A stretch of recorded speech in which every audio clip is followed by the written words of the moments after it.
Welcome to Berlin, Germany, home of the 2019 LEC season. The star-filled roster of G2 Esports is rising up as the new top team in Europe, and tonight they go up against SK Gaming to kick off the week. It'll be interesting to see whether or not SK can stand toe-to-toe with the undefeated G2 Esports. Welcome, everybody. I'm Trevor Quickshot Henry, joined and ready checked by Indiana Froskurinn Black, as well as Andrew Vedius Day. Welcome to the show. Hello. Is this what we do now? Yes, I am British and we bow. We bow. Okay, welcome. That's not quite where I was going to go with it, but whatever. After 2 weeks of action, there's only one undefeated team, as I've mentioned. It's G2. Now, they are followed suit by a host of squads in second, including Misfit, Schalke, Splice, Vitality. It's a pretty competitive middle of the table right now. Top of the table, Quickshot. They're all fighting for that first place spot right now. Look at that. 3-1 is the scoreline. Each of them kind of losing games to one another and all waiting for that opportunity to take a shot at the king to try and take that first place spot. And it's not like G2 haven't had their own few punches and rocked with them. You know, Excel there definitely took a swipe at G2, did draw some blood, but unfortunately weren't able to actually make it count on the scoreboard. Yeah, definitely the hardest game that G2 has had to win thus far has been against XL Esports. And I'm going to take a bold statement here. G2 are probably the best team in Europe right now. I think you're pretty safe in saying things like that, Quickshot. If you look at their players, they have carries in every single role. They have threats absolutely everywhere. And they are becoming an absolute monster in the eyes of the LEC. This team is just ridiculous. Just have a look at some of the numbers on your screen. You can see the goal difference at 15, their damage per minute, and note how they're either ranked first or second in every single position. It is absolutely ridiculous how stacked this lineup is and their ability to get advantages in the early game, their ability to snowball, their flexibility in the draft. This team just seems to have it all. In traditional sports, there's this idea that sometimes you are just bigger, faster, stronger, better, and you can actually just outrun, wear down your opponent, and beat them through brute force. Now, in esports, obviously, it's not the same athleticism, but I think G2 is probably the closest example of that. They are simply bigger, better, faster, stronger players, and they smash you in the lane phase with their mechanics. But surely, Frost, there has to be some sort of weakness to that, because if, for example, this team is just simply better pound-for-pound players, where do we see them practicing and developing some of the strategic calls, some of the closer games? You know, that matchup against XL, they were supposed to be bigger, better, faster, scarier, and they almost got punked on, looking pretty daft in terms of how XL nearly took them down. Until it came to the 1v9 carry by Caps, because he's just entitled because he's that good. No, I understand what you're saying, and that's kind of the big concern. You know, longtime G2 fans, they're going to say, okay, if we think MSI, and if this team makes it... Try not to. Exactly. Then suddenly maybe pump the brakes a little bit, because we really haven't seen any sort of strategical or macro depth outside of the creativity in their draft, because they simply haven't been challenged yet. They haven't had to rely on their chessboard strategy to outmaneuver opponents. And that's one of the big things you look at for G2. You'd like to think that after coming close to losing to XL, they'll look to show more respect to the rest of their opponents. But I like the fact they're being creative in their drafts. They are trying a wealth of different things. And we just have to hope that coming into the later stages of the split, more teams will be able to challenge and rival that level of skill. I hope so. And right now, one of the teams that's not going to stand up and rival them, one of the teams that was undefeated and maybe as dominant last year's Fnatic. 0-4 after 2 weeks. This is the world finalists. We've said it a whole bunch. They're in last place. They made the roster swaps, as we've already touched on, that keystone, the cornerstone player of Caps.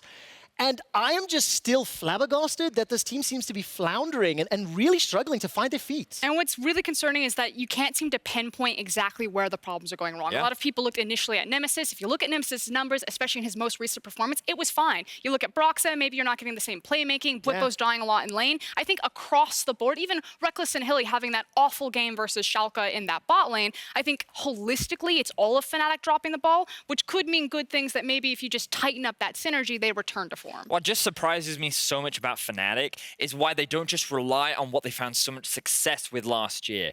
Even though Caps is gone and Nemesis is in place, you should hope to expect that Nemesis can still carry a game. Yeah. In Europe, we have so many talented mid laners, and even if Nemesis can't do what Caps did, put resources into him. Be Broxa and the Hillesang of last split that enabled that mid laner to do so many fantastic things. Let's see if they can. Of course, it's 0-4. It's an 18-game regular season. We've talked a lot about the number 1 and now the number 10 team. Let's also paint a quick light on Origin. Not living up to expectations, the organization history, the names behind the org, as well as the players on the Rift. It's going to be interesting to see what Origin can do to bounce back, because they should be performing performing better, especially after they took Fnatic down. They gave us a lot of hope in terms of what their level could be. I mean, it feels like Origin have all the right ideas. We've complimented their drafts. We think that they have the right style, but it's just not executing. And frankly, it's almost the complete opposite problem that Fnatic have. If Fnatic are dealing with those growing pains of finding that synergy, you know, reinventing the wheel or going back to their old style, Origin simply just are mechanically failing across the board. Solo deaths everywhere. So listen, we started the day by taking a look at the standings. We've talked at the top of the table. We've looked at the bottom of the table. Vedius, I'm going to turn to you now and ask you to dive in a little bit into these teams competing in the upper echelons of LEC. Yeah, so we're going to be looking at some teams in particular. And our first one is XL Esports. This team fought the current #1 team, G2, with everything that they had, forcing one of the closest games of the split. While their team fighting was strong, unfortunately, Caps was just simply stronger. However, this team exceeded all expectations. And going up against Misfits today, the underdogs cannot afford to be underestimated. Now, our next team to watch is Vitality. The third-place squad from 2018 summer seems to be back, as they dismantled the dominant Misfits. The Italian stallion Jizuke got back on the horse, as his LeBlanc paired up with the classic Attila Draven to cement destruction into their opposition. They take on Origin and Rogue this week and look to keep the gap close from their future opponents G2. The final team to watch is Schalke. With mixed expectations coming into the split, the team ended week 2 in dominant fashion. Their game versus Fnatic was particularly impressive, as Upset and Ignor obliterated Reckless and Hylissang, converting duo kills into explosive team fights, and even a quadra for Upset cements Schalke as another team battling for the top. Their match against Spice later in the day is one that you guys are certainly not going to want to miss. No, absolutely not. Definitely looking forward to it. And of course, seeing as though we're into week 3, and you know, this is the right time to make broad sweeping statements, I'm going to look at our all-pro team. I asked my 2 analysts to put together their #1 players per role, and the group that we've come together with is Soaz, Maxlor, Caps, Upset, and Ignor. Now, of these players, only Caps was voted in our pre-season pro player poll to be the #1 in his role. So why has everyone else stepped up? I think it's fair to say, firstly, Caps. I always have to get that out of the way. Best player in Europe, of course, he's going to be in the mid lane. Then the other thing is you maybe look towards the top side. I think there was a lot of competition. For me, Soaz, just holistically across the board, has been so consistent. In his laning phase, and his team fight, and the shot calling, he's just kind of that intangible all package. But I do know that you had a couple question marks around that bot lane Quickshot. I don't. To me, they're the best bot lane in Europe. And you throw that at me. You weren't that hyped about Ignor. Yeah, okay, I'm definitely trying to move it away. Don't push your flame onto me now. Yeah, I was very skeptical of Ignor coming in. I didn't think he had a great performance last year. I felt like he could only play one style of champion, but pairing him up with Upset, they seem to be phenomenal team fighters as a duo. They seem more than capable of building their own leads in lane consistently, and I have just been so impressed with what this duo has been able to achieve that right now, I think they sit at the top. Yeah, and before you at us, this was a very competitive and close race. It simply really was, for me, at least that Fnatic game that put Ignor and Upset over the threshold. Over the threshold, okay. At Froskurinn, at Riot Vedius, where is Gorilla? Where is Cabochard? Where is Jizuke? Actually, here's a better one. Where the hell is Jankos? Why is it Maxlor over Jankos? So for me, I think Jankos is a fantastic jungler. Don't get me wrong, guys. However, I feel that based on how they've been drafting and how he fits into his team, he doesn't need to provide the same level of value that Maxlor does. Maxlor just seems to be the complete package for me. He consistently ganks early game. He's always trying to be active on the map. He's very aware of his win conditions and regularly plays towards them. And I just feel that he brings the entire package of what you could want from a jungler. And for me, I mean, Maxlor is good, but I'm still like, Team Vitality are still missing from this list. The fact that it's made up of 3 teams, Misfits, G2, and Schalke, that's basically us saying that Schalke is the 3rd best team in the league, or kind of leaning that way. When Team Vitality took down Misfits, and again, it was super close. Names like Jizuke did come up, but unfortunately, Jizuke is competing with someone like Caps. I mean, that's so difficult. And, you know, as a segue, the really big question at week 3, day 1, after 20 games on the LEC is who? No. Why is Caps the LEC Spring Split MVP already? It's very early in the split, Quickshot. We can't be making statements on MVP. I just did. He's a really good player, but we can't quite say most valuable yet. Let's slow down a little bit quicker. I mean, my prompter just says Caps. Yeah. Okay, well, there you go. Okay, written, it's on Froskurinn's prompter. Look, we talked a lot about Soaz and Maxlor. They're not only making waves on the Rift, but this week they also sat down with Drakus and Froskurinn on Euphoria, where Maxlor shared his opinions on European top laners. I think so as Wanda Alfari for sure. I agree. It's just after these three, it just becomes a bit wishy-washy. Do you rank Cabochard highly? He's very easy to gank. Okay, so we'll say no. Soft no. Whippo? He's also very easy to gank. Warlip? Oh, I haven't tried ganking him, but like for sure. But I like how he bases everything on how easy you can gank him. You know? The issue is he plays Vigichachi and Warlip play Poppy. So like, and Poppy's really hard to gank. That's the problem. So even if they play like monkeys, which they both do, it's still very difficult to punish these champs. Okay, so we have some explaining to do. You do? I make good on my bets. Trevor, you'll make good on yours. Your time will come. I will. Euphoria bet. I lost to Vedius. His power ranking was superior. I'd like to formally apologize to Misfits. You are superior.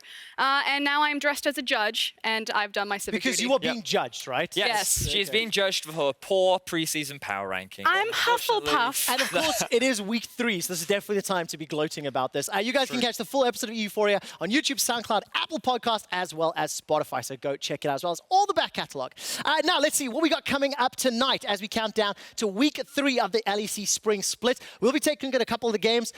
Where are my eyes falling? I think Fnatic versus Rogue, the 2 undefeated teams in the league. Somebody's picking up their first win. And it might be Rogue's best chance. It could very well be. I'm really excited. You know, it's always fun to watch the battle at the bottom, which I don't think many people would expect to say from Absolutely Fnatic. not. But also, Spice versus Schalke. That one, to me, is probably one of the closest matches of the day. I was really struggled to predict who would come out on top, and I cannot wait for that one to kick off. I mean, I frankly got a great day. I get to cast all 3 of these games. Probably the most exciting Rogue game, possibly that they might have all split, is between them and Fnatic right now. Yeah. Okay, so you mentioned predictions, and of course we have to turn because just like the T1000, the stats bot has risen from the ashes to terminate the competition in the race for superior analyst. Let's take a look what we've predicted for tonight's games, and I'm taking a look at the predictions so far. StatsBot is winning, and StatsBot is calling Schalke over Splice. No, Splice over Schalke, the only different one. I'd like to welcome... You're coming for my crown? I'm You think that welcoming Deficio is StatsBot. gone? You can just take it? No! This is my kingdom! I will be the king! Get out of here! That's it. Walk away. Walk away, Listen, StatsBot. you can yell all you want. He's beating you, For Vedius. now, he's predicted Splice. I predicted Schalke. The gap will close today. Get out of here. Your time comes, StatBot. Stupid. I know bot. Froskurinn really wanted to pet StatsBot, and it didn't come I out can't right. believe he picked Vedius over me! Because he sees who his real rival is. I'm so Excuse sorry. me, sir. Okay, so listen, there's our predictions. You guys at home, make sure you log on to Twitter and hashtag your votes. It has to be before the start of each show day so we can actually track them and see whether or not you guys can catch up and beat my analysts as well as StatsBot. We use that Later word tonight very it is time loosely. for our match of the week, and as the Stone Cold Killers of Vitality are looking to take on the powerhouse of Origin. It's important for us next week to actually win against Vitality because they are contenders for the top spots. I don't really feel like they should beat us in any sense at all, and if we play our game, we're just gonna take the 2-0. We'll always aim for more. And if it's this split or next split or in 1 year, Origin will lift the cup. They are not emotional at all. My guys are stone cold killers. You are guaranteed a hype matchup because you know that both these teams want that win at all costs. Well, let's see who is going to win later today. Frosk has been judged, and she is the weakest link, so she's gone. She's going to get ready for the cast, and that means I have brought in another UK duo to join here. It is Aaron Medic-Chamberlain. Welcome to Ready Check. Thank you very much, Anne Robinson. It's very kind of you to welcome me to Ready Check. Let's talk about this matchup very quickly because Vitality, they smashed Misfits last week. They're looking to prove themselves as a top contender. I think they've made that first step already. Yes. And if they can obliterate OG, it's another strong appearance. A big adaptation from week 1 to week 2. G2 for Vitality, the fact they were able to play so successfully around their bottom lane, and they were able to have such a confident snowball, to me feels like a bit of a return of the Vitality of 2018. And on the other side of the rift, we have Origin, who are struggling no end at the moment. 5 deaths at the 15-minute mark on average in their games. We talked about that earlier. They really have to bounce back, because at the moment they look like the prodigal sons who came back to the league, but really haven't come back to play. Yeah, it's going to be a really difficult matchup for Origin based on their Week 2 performance. Let's see what they can do. You guys at home, if you would like to check out Caboshard, he will be hosting a POV stream over at twitch.tv/RiotGames2 that will start the moment the game loads in. So check that out just a little bit later today. Well, today we are going to see patch 9.2 hit the rift, and with it a slew of changes that are going to alter the landscape of professional play. Starting off with our S-tier picks. Nerfs to Urgot, Aatrox, and Galio mean that their priority in the pick ban is going to fall off slightly. I don't expect to see them completely fall out of the meta. Picks like Galio still provide a huge amount of teamfight presence, so don't be surprised if we see the Colossus move his way down towards the supporting role. Now, next up, jungle changes. Everyone loves a jungle change, and jungle experience from all camps scales slower and caps much lower in 9.2. This means that junglers can't rely on getting all of their resources from the jungle. Alongside a nerf to challenging smites, junglers will have to weigh up the risks of playing for the early game and getting those ganks off. Expect to see tank and utility junglers like Gragas, Sejuanis, or the Zacs of the world rise up in priority once again. Now finally, let's talk about Baron and tower changes. On patch 9.1, the average time for taking Baron to finishing a game in the LEC was 6 minutes and 9 seconds, the fastest it's ever been by over a minute. Those turrets melted.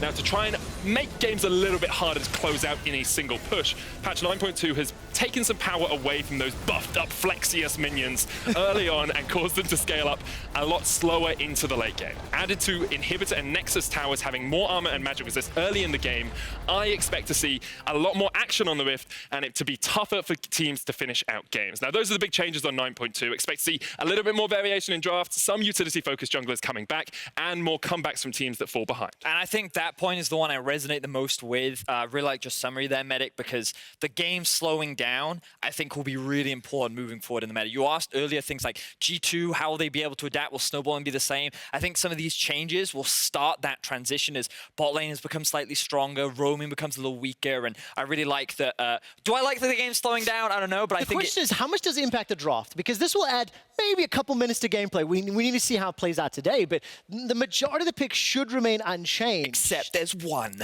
You may have seen it over in the LCK, what but there was also a buff. If it says Jarvan Nocturne. support maybe making his way why is it to the surprising, LEC. Vedius? How did it work in LCK? Well, I don't want to go into too much Just detail. quickly, because there's one key facet. But it now goes AP Jarvan, and it's really fun to watch. Hopefully we get to see it today. I don't know if we will, but I know we've seen it in the LCK already. He got buffed this patch as well, didn't he, Medic? So I think it could make an appearance. Okay, hold that thought. AP Jarvan, I want to see it. Let's see if any of the teams do it today in the LEC. Look, the first teams on stage are SK Gaming and G2. And just before we talk about the matchup, let's see what G2 Perkz had to say earlier today. Hi everyone, Laure here, and I'm joined with Perkz ahead of their game against SK today. Thank you for joining me. You'll be playing against SK Gaming today. Last week you had a bit of a hard time against XL. You almost lost the game to them. What would you need to do today to avoid doing these mistakes again? Well, the game was going really good for us until like 10 minutes. We were tricky up in laning phase, and we just made a bad call to dive, and the game went downhill from there for a bit. And it was even fine after that. We just kept dooming the game by wanting to fight against their teamfight comp. And then when we realized that we should not fight them straight up 5-5, just like that, then we started winning the game. So I think we just have to be more mindful of our winning condition in the game and play chill. Chill, according to your strategy. You seem to have something in mind. Everybody is saying that you have the edge over SK today. Let's take a step back for a bit. If you were in SK's head, what would you have to do to take G2 down? Well, if I was in SK's head, I would probably not have many choices to take G2 down because I don't really see a clear weakness. I would mostly hope that they int and then capitalize on their mistakes and then take G2 down. But yeah, straight up, it's going to be really hard for them. So if you avoid making the same mistakes you did last week, you will be good, as you mentioned. Last question here. You were with G2 the time SK got relegated out of the LCS. Does this game have some kind of special flavor to you today? Well, since I qualified for LCS by taking down SK, it's kind of nice to see like an older name.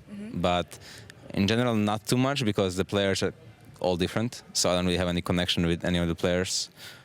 But every game I play, I take it the same. If it's against SK or Fnatic, I just want to win, so yeah. Well, thank you for your words and good luck, obviously, on the first game. And for more on this game, let's send it back to the desk. And of course, for Perkz, maybe not the most emotional connection taking down SK, but for the owner of G2 Esports, Ocelot, relegating his former team, I'm sure would have stuck with him. I gotta go back. In order for SK to win, Perkz is like, well, in SK's head, they have to hope G2 int. Maybe play a little loose, fast and loose. I mean, it's tough. That's my solo queue mentality, right? When you're 0-6 down, it's like, okay, every lane is feeding. Let's just hope that the enemy ints. But from what we've seen from G2 thus far, hoping they int is a very, very unlikely thing to happen. It's always a challenge. It's great to hear from Perkz as well. And it's just, I love the confidence too, right? He's like, well, I guess if I was the enemy, the only way I could see it is if they messed up. And from Perkz' perspective, it's like, but we never mess up. So they don't have any, I guess G2 is unbeatable. I think Perkz has a short-term memory because I remember his Draven game, so there's some opportunities there. But, I mean, this is a David versus Goliath matchup. This is, you know, 4-time champions G2 with the super team. Isn't it always David versus Goliath when you fight G2, though? I mean, maybe this year it probably is, especially because of just the superpowers. You know, they are insanely strong and insanely talented. I'm going to interrupt you for a second there, Trevor. I actually think this game is the most David versus Goliath we've seen. SK have 90 games in pro EU top tier level. G2 have 990 games at the top level. That's a massive discrepancy. So that's professional games for each of the respective players on the stage. The players, yes. Unbelievable. 10 times the amount. It's unscalable. So look, G2, they can pick where they want to win, how they want to attack you. Vedius, where are some of the strengths and the tools that G2 can employ to allow Perkz to be so confident in the pregame? So we mention it almost every single week, but a large part of it is to do with their drafting. They have a wide selection of options in terms of what they can pick. And if we just look at some of the examples on their board, you can see in their first week, they drafted the extremely obnoxious Jay Zoe Carter's comp. You get hit by a single skill shot, then you're going to die. They also then went for an early game snowball comp versus XL, which is a little shaky, but again, they were able to pull it off. And then versus Rogue, they went for something completely different again, the Protect the Caps composition with the Aurelia and the Karma top. I really like the Rogue composition because this was into a Karthus jungle. So when you consider the shielding options and the survivability tools for Requiem, there's simply no way for that Karthus to get rolling. And when you look at every single one of those comps, the key standout, the keystone for me is Caps in that mid lane. We thought maybe G2 were taking a gamble, putting Perkz into the AD carry role, bringing Caps in. He has been consistently the best player in our league and probably the best player Europe has ever seen. Oh, that's a bold statement. And I'm hard-pressed to argue against you. I mean, I called him the Spring Split MVP.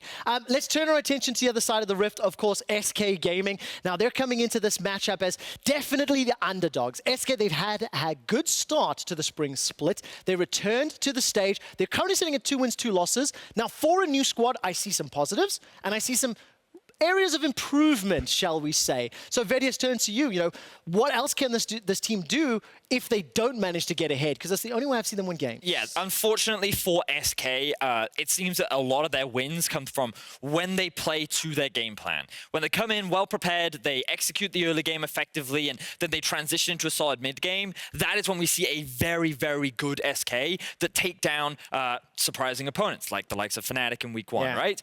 However, it does feel that when they don't get their game plan going and when things don't mesh together, they get a little bit chaotic, they get a little desperate, and sometimes they don't make the smartest moves, which end up backfiring against them very heavily. And I think that's just a big experience difference for them, given that you have 3 of the former 5 Mad Lions players on this roster. They don't have that experience yet, and you already talked about it earlier, Medic. There's such a big disparity in game experience that they're not quite there. But talking about the game plan for SK, it's pretty bread and butter what they want to do every single game as well. It's all about self-made, getting ahead, being able to go towards that top lane, go towards that bot lane, get those consistent ganks off. And so I would like to see him do this again. Yes, you can read it. I want to see him ganking top less, though. No, gank top, gank bot. It works for them every time. He literally, like clockwork, goes top lane at 4 minutes. We were casting their game versus XL, and we were like, expect he's coming top at level 4, and yeah, he was every single time. Okay, so let's step back. We know the game plan for SK. We know that they've succeeded twice and not succeeded twice with that game plan.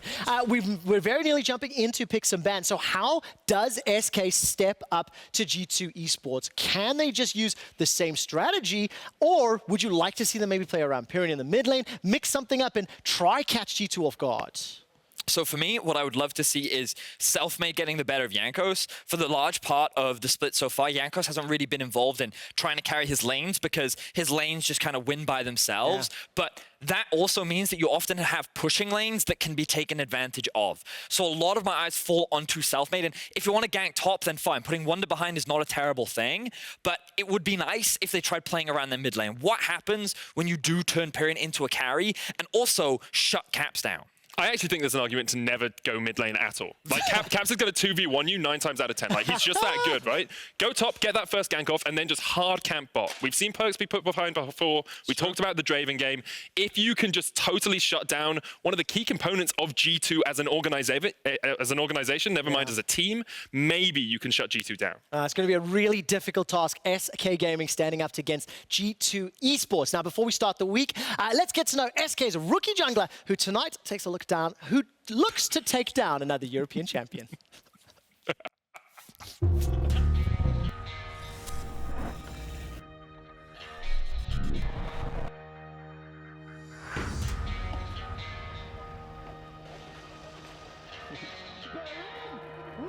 to the 2019 LEC Spring Split. Selfmade, he just seemed to be someone extremely talented. He was somebody who really wants to beat other people, but has the confidence as well that he can do it. I always dreamed of living from doing this. I started playing League of Legends when I was 12 years old. I knew that I want to be part of something bigger. El Clásico, that is the memory of what SK and Fnatic once were, of times when both organizations dominated esports with some of the most memorable plays ever. Our whole preparation for this week was versus Fnatic. We just tried our best, no matter what we're gonna pick in Champions Select. And it'll be up to this new SK to show us if they can live up to their enormous legacy. I also come from bad neighborhood, so that for sure affected me. Whenever I go on stage, I feel much more calm than even when I play scrims. Ladies and gentlemen, put your hands together as Fnatic take on SK Gaming. Well, it's down to 200. First blood secured. SK Gaming are not buckling under any pressure, and they are playing exceptionally well. Sure, when I play on stage, I'm the one who tries to calm people down. Guys, like, stop my communication, okay? Yeah, relax. Just to buy some time, Crown Shot comes in as well, and Hilly goes down. SK are continuing to pull ahead. We have a dramatic pause. When the break happened, I was only waiting for them to unpause the game, because we knew that we were gonna win this game. When they told us that it would be remake, I was actually kind of laughing because it was my first game in LEC versus world finalists from the last year. Fnatic trying to come back into this game, utilizing their mobility, looking for picks, but it might be Hylissang that gets picked instead. Oh man, Hylissang's been killed. Get channeled up, and look at this, Hylissang's already dead. But still, very close game compared to the game before. Fnatic get 3 quick kills in the mid lane. Well, he's got perfect execution available to him. Here comes Pirin. Flash over. SK Gaming stopped the Baron. When I found the opportunity to engage on Reckless, I just tried it and it worked out. But he decides not to follow through with the resonating strike. That's a stun on the Reckless. The dive forward. Selfmade and a true shot barrage. Selfmade, you are a god. That was insane from Selfmade. Finish. SK Gaming taking down Fnatic, the world finalists. For me, after winning versus them, it felt like it was something really special. LEC feels much different than LVP. It feels much more serious, and I'm like proud of being there. Nemesis told me that he's gonna be the one hugging me after the game, and in the end I was the one who hugged him, so we're winning versus Fnatic. We knew that we can beat everyone. He has this one thing that he's very sure of, which is League of Legends. His pursuit for winning games is definitely something that, you know, makes Selfmade. Selfmade, what a way to open your career in the LEC. Not only